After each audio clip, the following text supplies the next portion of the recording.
Salam, selamat berjumpa kembali di channel TVKK Japiter Tinambunan.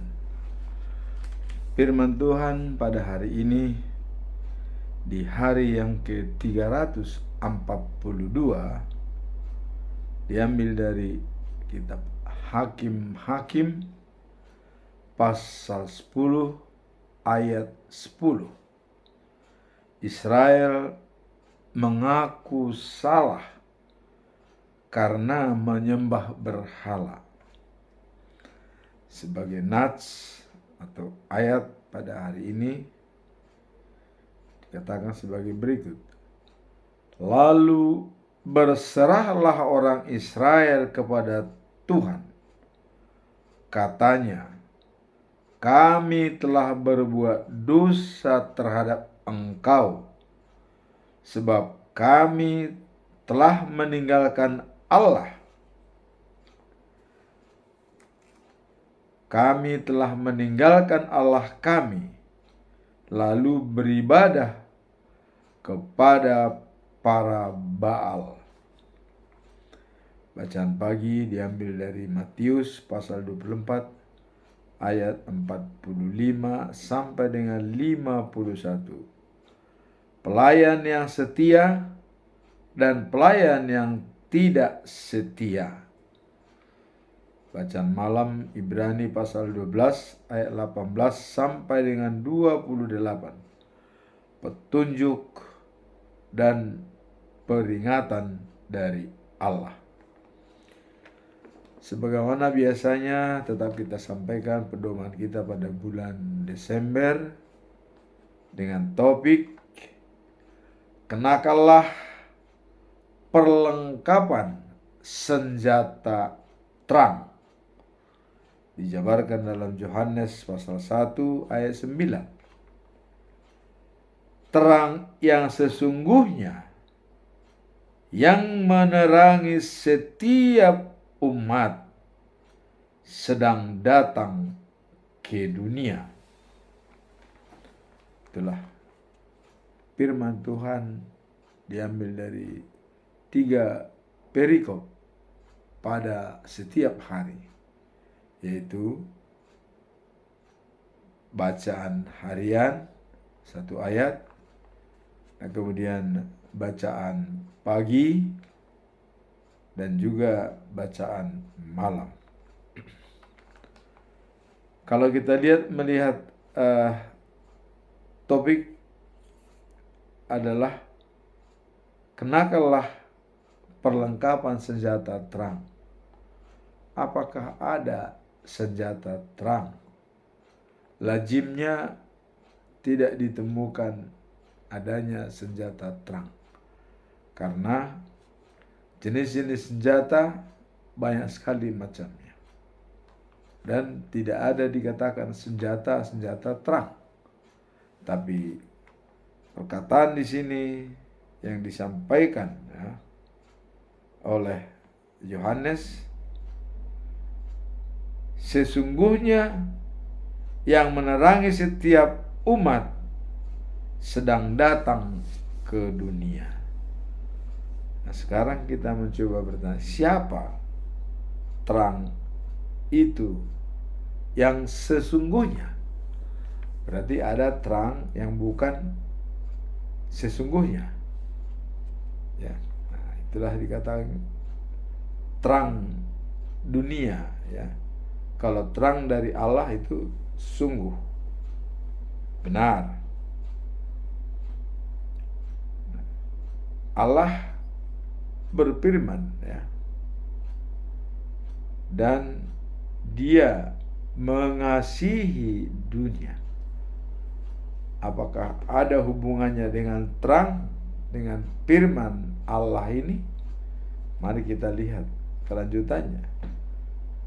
Firman Allah mengatakan, ya, dalam Yohanes pasal 3 ayat 16. Karena begitu besar kasih Allah akan dunia ini, maka Ia mengirimkan anaknya yang tunggal, supaya setiap orang yang percaya kepadanya tidak binasa, melainkan beroleh hidup yang kekal.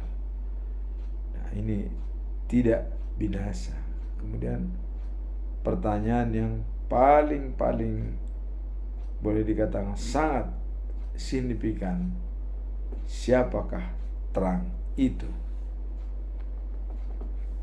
Nah, setelah dikatakan bahwa begitu besar kasih setia Allah akan dunia ini, Dia mengirimkan anaknya yang tunggal, mengirimkan anaknya yang tunggal ke dunia.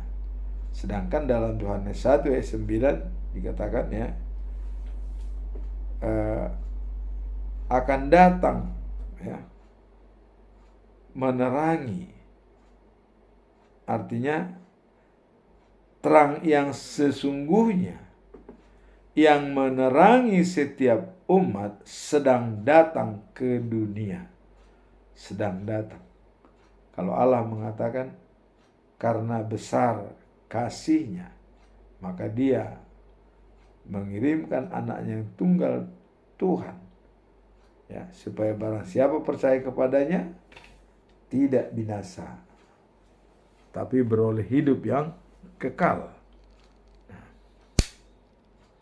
itulah yang kita lihat dalam masalah terang yang dikatakan oleh Allah. Nah, kemudian kalau kita lihat dalam Yohanes 1 ayat 9 ini ya, akan datang menerangi dunia. Artinya terang dunia. Nah, kemudian Yohanes 3 ayat 16, Allah telah mengutus terang itu untuk menyelamatkan manusia yang berdosa. Kemudian terang itu telah nyata di dunia. Nah, ini dilihat dari Yohanes pasal 8 ayat 12. Akulah terang dunia. Barang siapa mengikuti aku, ia tidak berjalan dalam kegelapan, melainkan akan menjadi terang. Jadi dikatakan di sini ya,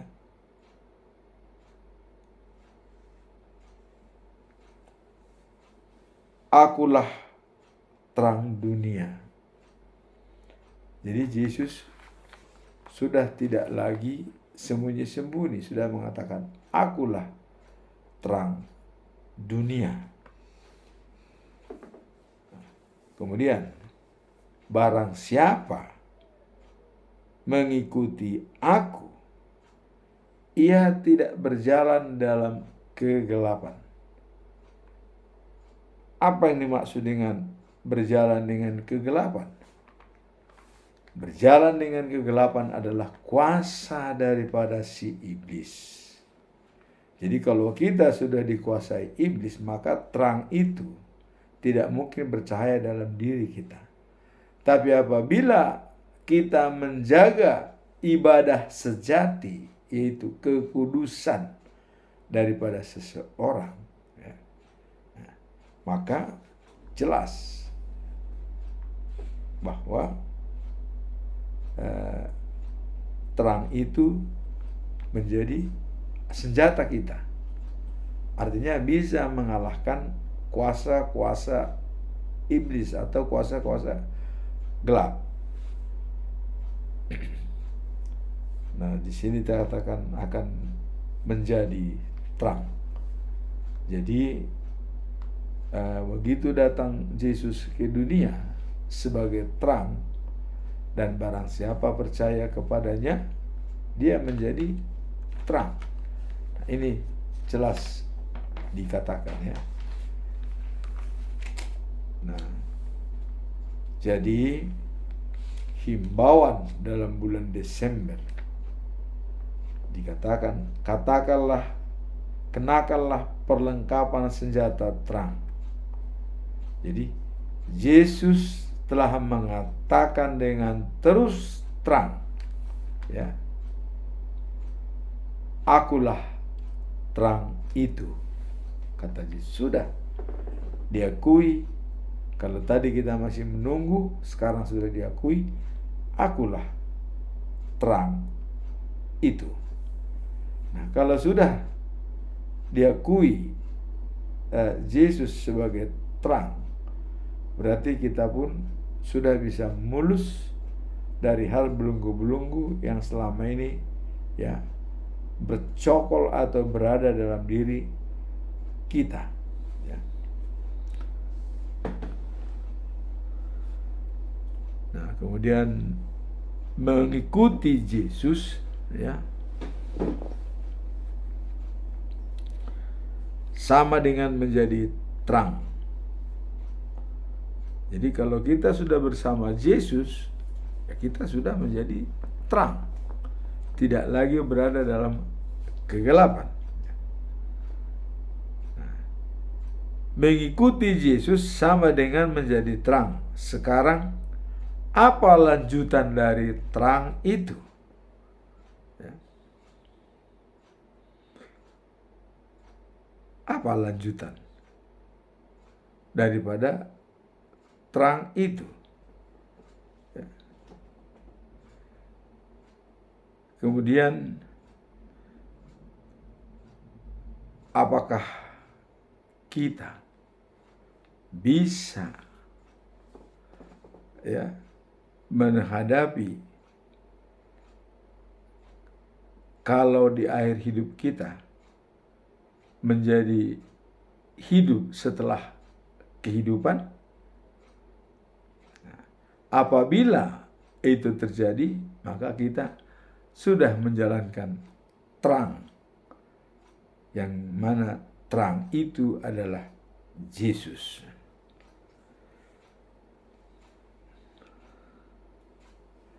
Nah, kemudian di sini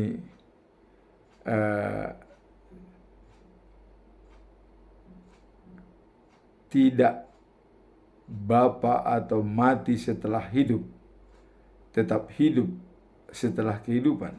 Nah, apa kira-kira dikatakan tujuan hidup kita fokus adalah life after life.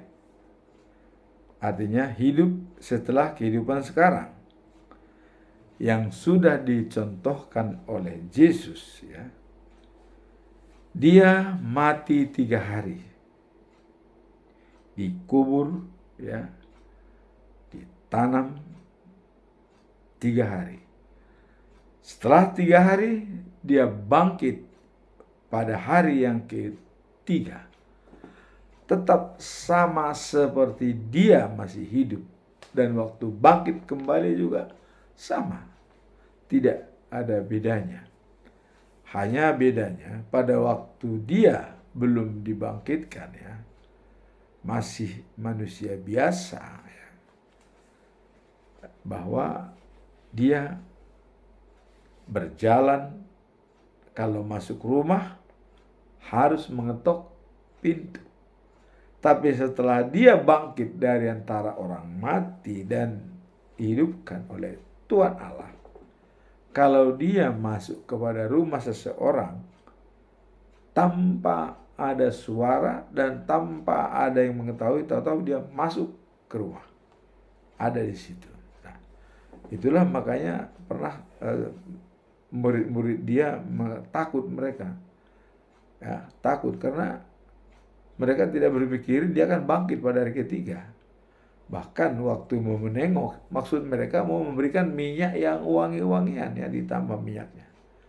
Padahal apa yang terjadi? Kuburan terbongkar, tidak ada lagi orangnya, sudah bangkit, ya.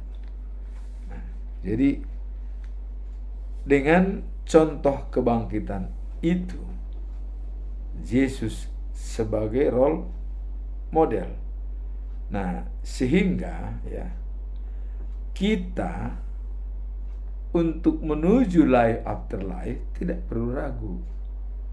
Karena sudah ada role model yaitu Yesus. Tetapi kalau tujuan hidup kita bahwa kematian adalah akhir daripada segala-galanya dalam hidup kita, itulah dinamakan kuasa si iblis ya. Jadi si iblis itu sangat licik, mengelabui manusia ya. Nah, tapi kalau kita hidup setelah kehidupan, itu adalah kuasa daripada Tuhan Allah. Nah, kemudian kalau kita lihat terang itu juga ya bisa kita lihat ya dalam buku ND HKBP nomor 23. Apa yang dikatakan buku ND nomor 23 ya, bahasa Bataknya adalah sondang sian de bata hatiuron sian ginjang bain ture sodangi marohanami asasona laho manjalo hanguluan pina tupami oh Tuhan. Apa artinya ya? Mari kita lihat dalam Kidung Jemaat HKBP. Nah, di sini dikatakan sinar maha mulia lahir dari Tuhan Allah, datang dan sinarilah hati, mulut, pendengaran, biar doa dan nyanyian berkenan di hati Tuhan. Nah, kalau saya terjemahkan dalam bahasa Indonesia bebas ialah terang dari Allah, cahaya dari langit. Maka supaya menjadi baik, terangilah roh dan jiwa kami ya, supaya kami dapat hidup kekal dan abadi. Nah, itulah masalah yang dikatakan tadi, terang dari Allah. Nah, sekarang kita mau coba lihat ya bahwa terang itu juga bisa digambarkan dengan Yesus yang datang ke dunia ini. Itu sudah jelas. Dengan melihat ya, role model adalah Yesus yang mati disalibkan, itu adalah kuasa iblis. Karena orang penjahat yang menangkap dia dan harus disalibkan. Nah, tapi begitu dia mati 3 hari dan bangkit kembali, itulah kuasa Allah. Nah, jadi kematian itu ya, ada anggapan orang yang keliru bahwa itulah akhir segalanya, dia sudah berakhir ya, tidak ada lagi yang diharapkan. Nah, padahal kalau dalam buku ND HKBP, kematian adalah jalan untuk mencapai Tuhan ya. Nah, seperti buku ND ya yang dikatakan dalam 535 ayat 1 ya. Hamatean parhitean lau manopot Yesus ki dohot au ikon mamulus asa sahat au tusi nang pe pinadao-dao dopak hamateani lam jonok do hapengani lakaki tu ajalhi. Nah, kalau terjemahannya dalam buku Kidung Jemaat HKBP dikatakan begini, kematianlah jalanku menebui penebus, aku akan menempuhnya agar tiba segera, biar aku menjauhkan dari maut, seteru namun aku berdekatan dengan hari ajalku. Jadi kematian itu walaupun kita berusaha menjauhkannya, dia malah dekat dengan kita. Jadi tidak ada alasan kita bisa memperpanjang nyawa kita. Sehasta pun katanya, tidak. Kalau sudah tepat waktunya, ya sudah selesai. Nah.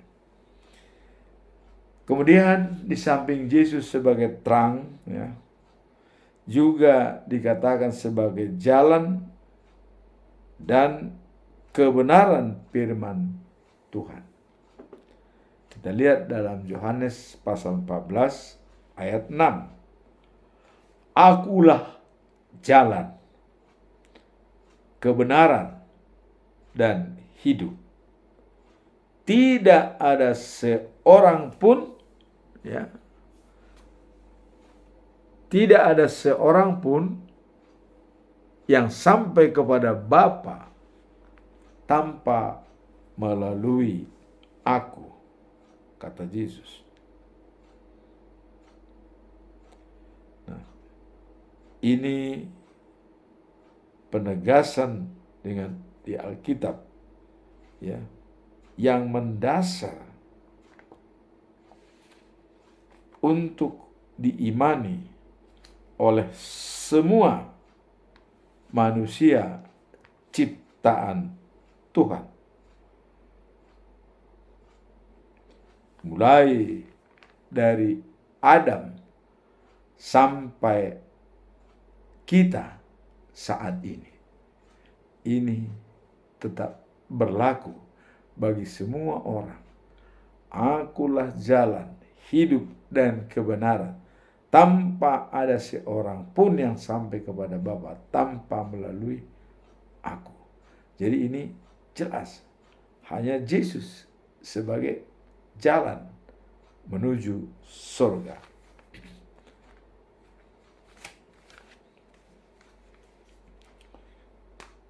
Nah, kemudian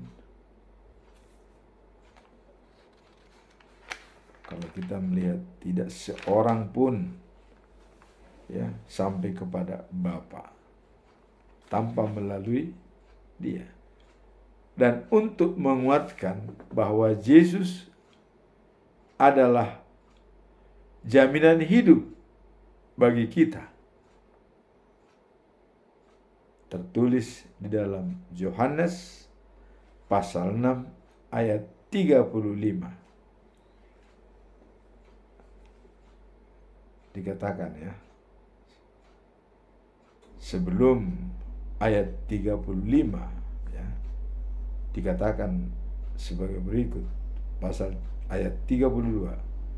Yesus berkata kepada pengikutnya, dikatakan, bukan Musa memberi roti kepadamu.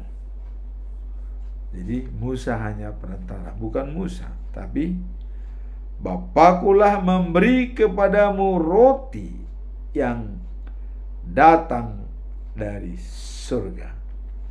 Nah, jadi waktu di Gunung Sinai mana datang banyak sekali untuk dimakan. Itu yang mengirim adalah Bapa di surga. Dan roti yang diberi Allah adalah Dia yang turun dari surga dan memberi hidup kepada manusia di dunia. Nah, jadi sebenarnya roti yang diturunkan oleh Allah itu ya adalah Dia yang turun dari surga. Siapa itu Dia? Dia itu ialah Yesus, turun dari surga yang memberi hidup kepada manusia di dunia. Tadi dikatakan, barang siapa mengikuti aku, dia tidak akan berjalan dalam kegelapan, melainkan dan dia tidak binasa, melainkan beroleh hidup yang kekal. Nah, itulah kita lihat tadi penjelasan daripada roti yang dari surga diturunkan oleh Allah. Nah, sebenarnya roti yang sebenarnya adalah Dia, Yesus, yang diturunkan ke dunia. Maka begitu besar kasih setia Allah, ya, anaknya yang tunggal diturunkan dari surga untuk membebaskan orang yang berdosa. Nah, kemudian ayat 34, Bapa, kata mereka, berilah selalu roti itu kepada kami. Jadi setelah dijelaskan oleh Yesus bahwa roti yang sebenarnya itu adalah diturunkan dari surga, Dia yang diturunkan. Dia itu siapa? Yesus. Nah, maka di sini pengikutnya mengatakan, Bapa, kata mereka, berikanlah selalu roti itu kepada kami. Jadi karena Yesus mengatakan akan hidup kekal kalau makan roti itu, maka berikanlah roti itu kepada kami, kata murid-muridnya, supaya kami hidup kekal. Nah, Yesus mengatakan, akulah roti itu yang memberi hidup, kata Yesus kepada mereka. Jadi, akulah roti itu yang memberi hidup bagi mereka. Nah, dan dijelaskan oleh Yesus dalam pasal 3 ayat 35 ini ya, pasal 6 ya, ayat 35, dikatakan bahwa orang yang datang kepadaku tidak akan lapar lagi untuk selama-lamanya. Ya. Kemudian dikatakan, orang yang percaya kepadaku tidak akan haus lagi selama-lamanya. Nah, jadi itulah dikatakan Yesus, akulah roti yang hidup. Maka tadi berikanlah kepada kami, kata mereka. Nah, jadi di sini Yesus mengatakan, akulah roti yang hidup itu. Jadi kalau kau datang kepadaku dan percaya kepadaku, akan menjadi hidup yang kekal. Jaminannya itu. Nah, kemudian dapat kita simpulkan di sini ya, bahwa Yesus ya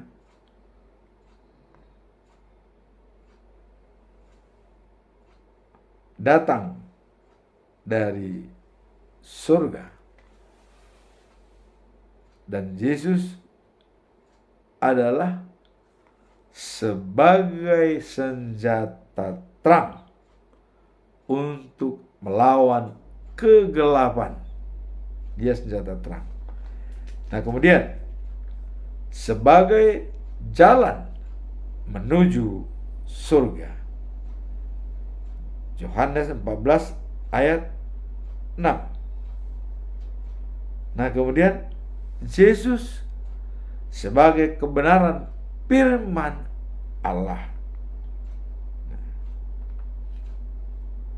Dalam Yohanes 1 ayat 1 dikatakan, pada mulanya adalah sabda.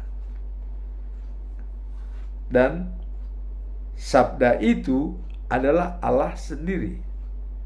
Nah, kemudian sabda itu berada di tengah-tengah kita, yaitu Yesus. Nah, jadi artinya sudah jelas di sini bahwa kebenaran firman Tuhan terletak pada kebenaran yang ada di Alkitab, yang tertulis semua di Alkitab. Itulah kebenaran firman Tuhan, bahwa pada mulanya adalah firman. Kemudian firman itu berada di tengah-tengah kita, yaitu Yesus sebagai terang yang berada di dunia. Nah, kemudian sebagai hidup kekal dan abadi. Kenapa dikatakan sebagai hidup? Karena Yesuslah roti yang hidup selamanya. Jadi barang siapa datang kepada Dia tidak akan lapar. Barang siapa percaya kepadanya tidak akan haus. Kuncinya adalah yakin dan percaya kepada Yesus. Semuanya bisa kita rasakan manfaatnya. Itulah ayat hari ini. Kemudian kita masuk dalam perikop hari ini. Perikop hari ini diambil dari kitab Hakim-Hakim pasal 10 ayat 10.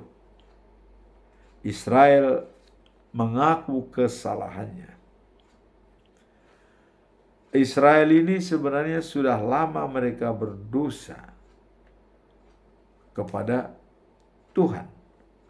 Dan mereka tidak menghiraukan Tuhan.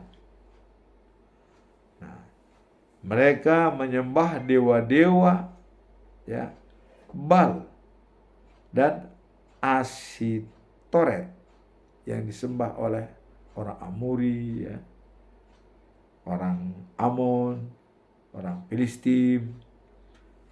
Nah, seperti dewa-dewa, ya, dari Syria, Sidon, Moab, Amon, dan Filistin. Maka Tuhan marah sekali, ya, pada Israel karena mereka sudah menyembah Baal dari bangsa-bangsa yang harus ditaklukkan oleh mereka dan harus dikuasai oleh mereka. Ya, dan juga seperti Amalek, ya, Amon. Maka Tuhan marah sekali pada Israel. Dan akibat Tuhan sudah marah kepada Israel, maka dibiarkanlah Palestin atau Filistin, ya, dan bangsa Amon menguasai mereka. Jadi Filistin dan bangsa Amon, ya, seolah-olah tidak berdaya. Dia menguasai mereka.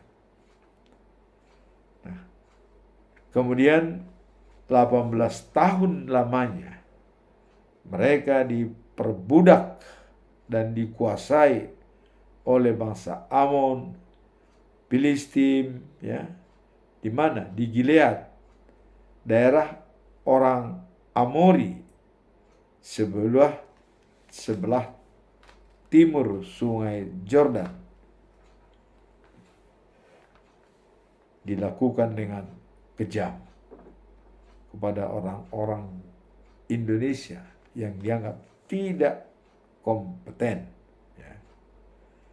Jadi ditindas, ya, karena ya memang bangsa Israel sudah tidak percaya kepada Tuhan. Dia menyembah dewa-dewa, sehingga diberikan kesempatan oleh Tuhan bangsa Filistin untuk menekan mereka, untuk menjajah mereka, dan bahkan ya sampai mereka tertekan dan tidak bisa bangkit kembali, ya, karena 18 tahun dibiarkan oleh Tuhan Allah mereka dikerjain oleh Filistin dan Amon, ya, bangsa Amori. Nah, kemudian dengan hal tersebut, ya, jadi karena bangsa Filistin itu sudah mulai menyeberangi sungai Jordan, ya, dan memerangi suku Yehuda dan Benjamin dan juga Efraim, Israel sangat-sangat menderita akibat penderitaan yang sudah tidak tertahan lagi. Artinya mereka sudah mulai putus asa, sudah tidak kuat, ya, menerima penderitaan itu. Maka, ya, penolong hari ini, maka perikop hari ini, ya, mengatakan yang Hakim-Hakim 10 dan ayat 10. Lalu umat Israel berseru kepada Tuhan. Jadi dengan adanya tadi bangsa Israel melakukan kesalahan yang menyembah berhala dan mengikuti, ya, bangsa-bangsa yang sudah ditaklukkan mereka dan bahkan akan ditaklukkan, kok mereka bisa berkomunikasi dengan dia? Nah, inilah, ya, yang menimbulkan amarah daripada Allah sehingga membiarkan mereka 18 tahun ditindas oleh bangsa Filistin, ya. Nah, maka perikop hari ini mengatakan lalu umat, ya, Israel berseru kepada Tuhan dan mereka berkata, ya, kami telah berdosa kepadamu karena kami telah menghiraukan Engkau, ya Allah. Kami menyembah dewa dan Baal. Itulah pernyataan daripada bangsa Israel. Mereka menyembah dewa dan Baal. Maka datanglah jawaban dari Tuhan. Apa jawaban dari Tuhan dengan adanya kemenangan, ya, secara pribadi sudah tidak lagi dimiliki oleh bangsa Israel, sudah dihancurkan oleh Filistin. Maka Tuhan menjawab, dahulu katanya, kamu dijajah oleh bangsa Mesir, Amori, Ammon, Filistim, Sidon, Amalek, dan Maon. Lalu kamu berseru minta tolong kepadaku. Kan begitu bukan, kata Tuhan. Ya. Dulu kamu sudah dihajar habis-habisan oleh bangsa-bangsa itu. Dan kamu minta tolong bukan, kata Tuhan. Coba ingat, Tuhan berkata, apakah aku tidak menyelamatkan kamu dari kekuasaan mereka, meskipun kamu bahkan membelakangi aku, lalu pergi menyembah dewa-dewa. Ini sudah dikatakan Tuhan. Apakah pernah saya tidak mendengarmu, ya, tidak melihat penderitaanmu?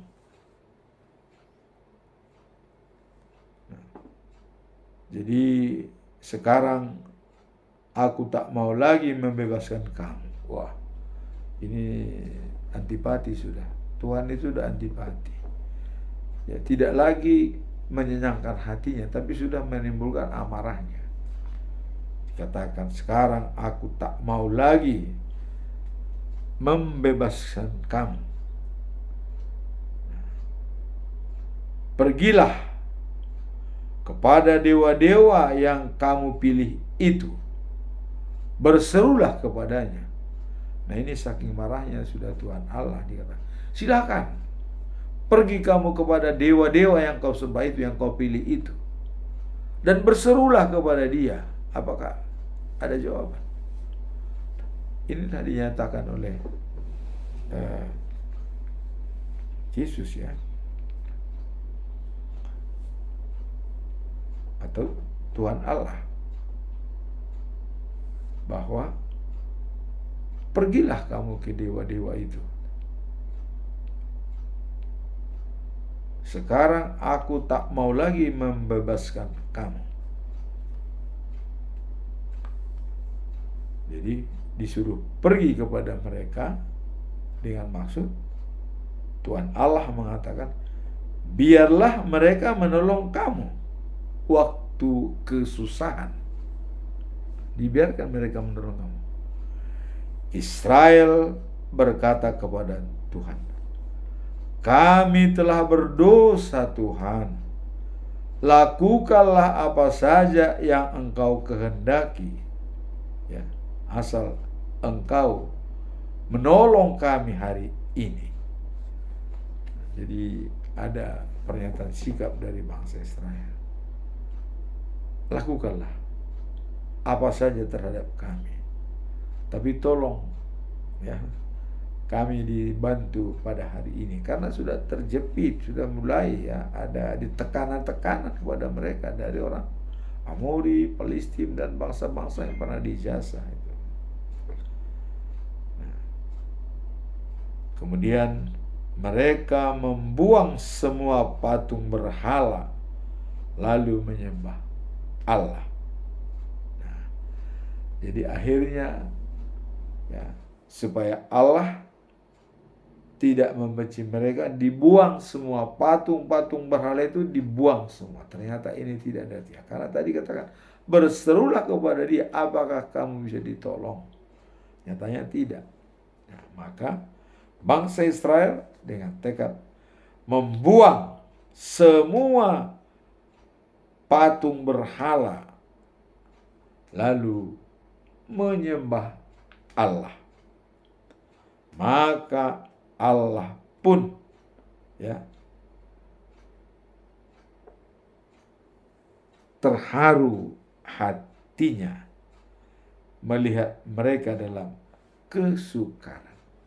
Jadi karena begitu besar kasih setia Allah, dia tetap mengharapkan pertobatan dari manusia supaya dia hidup.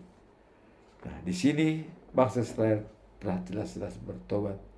Dibuang semua patung-patung itu. dan mereka menyembah Allah. Maka Allah pun terharu hatinya. Artinya tetap kembali hatinya. Walaupun dihukum 18 tahun atau 40 tahun di perjalanan dari Mesir. Kemudian 18 tahun karena mereka menyembah berhala. Ditekan oleh bangsa-bangsa Filistin, Amori, Amon, dan Amalek, ya. Mereka ditekan. Dan dibiarkan oleh Tuhan selama 18 tahun. Baru setelah itu keluarlah kata-kata dari bangsa Israel, kami telah berdosa. Ya, Tuhan, lakukanlah apa ya yang engkau kehendaki, asal engkau menolong kami. Itu katanya. Nah, kemudian mereka membakar patung-patung dan membuang dan kembali menyembah berhala. Nah, disinilah Allah tidak mau kematian orang fasik, tapi pertobatannya, ya, supaya dia menjadi hidup yang kekal.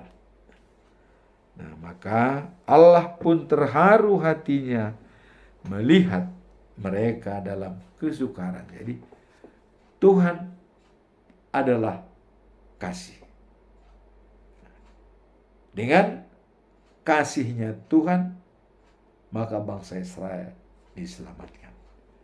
Maka segala peristiwa-peristiwa yang terjadi pada kita harus mengatakan kasihnya kekal dan abadi. Nah, sekarang kita masuk dalam bacaan pagi, diambil dari Matius pasal 24 ayat 45 sampai dengan 51. Ya.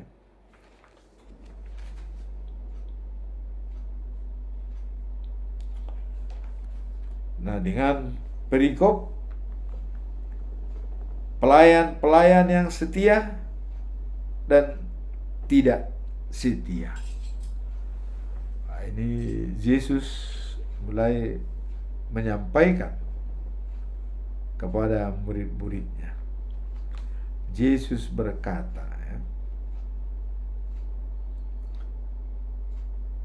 pelayan yang setia dan bijaksana. Nah, jadi pelayan setia apabila, ya, tetap bekerja dengan baik walaupun tuannya tidak ada. Jadi pekerja yang setia, yang loyal itu, walaupun tuannya tidak ada, dia tetap bekerja dengan baik. Jadi selalu rapi dikerjakan walaupun tidak ada tuannya. Nah, sehingga begitu tuannya datang melihat pekerjanya semua rapi, maka dia bisa menambah kesejahteraannya atau kebutuhannya. Artinya dia haposan di nautik pasahatum magodang.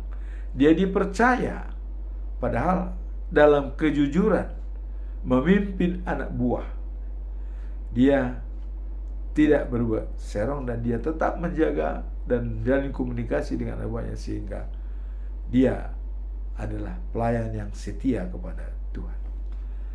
Nah, kemudian ada satu lagi, kata Tuhan, pelayan yang tidak setia. Pada saat tuannya ada, dia bekerja dengan baik, bahkan melebihi ekspektasi dia, supaya dilihat. Begitu tuannya pergi, dia tidak melakukan apa-apa. Bahkan dia mengajak teman-temannya, ayo minum, mabuk, katanya. Nah, bahkan dia tekan teman-temannya, ya, untuk mengikuti jejak dia, supaya banyak kawannya, kira-kira begitu, ya. Nah, pada saat tuannya datang, dia didapati seperti itu, tidak siap, maka dia dihajar habis-habisan oleh majikannya. Ya. Ini adalah gambaran ya, bagi kita yang siapkah setiap saat atau kita berleha-leha dan masa bodoh. Ini yang dimaksud ayat ini. Pada hari penghakiman itu nanti, maka kita harus menjaga ibadah sejati kita. Ibadah sejati adalah kekudusan kita. Sehingga kita dapat berbicara dengan Tuhan Allah. Karena syarat untuk bisa berbicara kepada Tuhan Allah di News of Jerusalem adalah apabila ya kita ya, melakukannya dengan baik tentang kekudusan kita, menjaga ibadah kita, dan kita tetap menjaga supaya kita tetap terang. Nah, jadi waktu ibu saya sebelum meninggal, waktu dia memberikan kesan kepada kami di Cilegon ini, dikatakan ya, majulah terang, hidup terang, dikatakan hidup terang, dan majulah terang, kemudian terus terang. Jadi terus sampai kapanpun terang itu tetap pada kita, itu maksudnya. Jadi hidup kita juga dengan terang, karena Yesus adalah terang. Nah, karena hidup kita terang, ya, kemudian kita maju menjalankan aktivitas kita juga di dalam terang. Kemudian dikatakan selalu dalam terang Tuhan.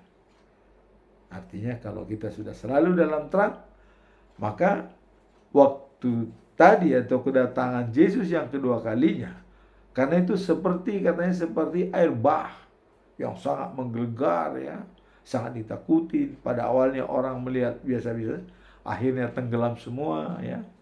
Nah, seperti itulah katanya. Dan kita pun ya, begitu Tuhan datang kedua kali itu, kita harus siap. Maka dikatakan kemarin, ada 2 orang bekerja di ladang. Satu diangkat, yang satu tinggal. Ada 2 orang wanita berada mungkin di rumah ibadah.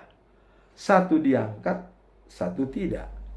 Itulah penghakiman itu sudah datang. Pemilihan ya, sudah dijalankan. Nah, sekarang kita masuk dalam bacaan malam ya, yang diambil dari Ibrani pasal 12 ayat 18 sampai 28. Petunjuk dan peringatan. Nah, dalam ayat tersebut di atas terdapat gambaran yang kuat mengenai perbandingan antara ya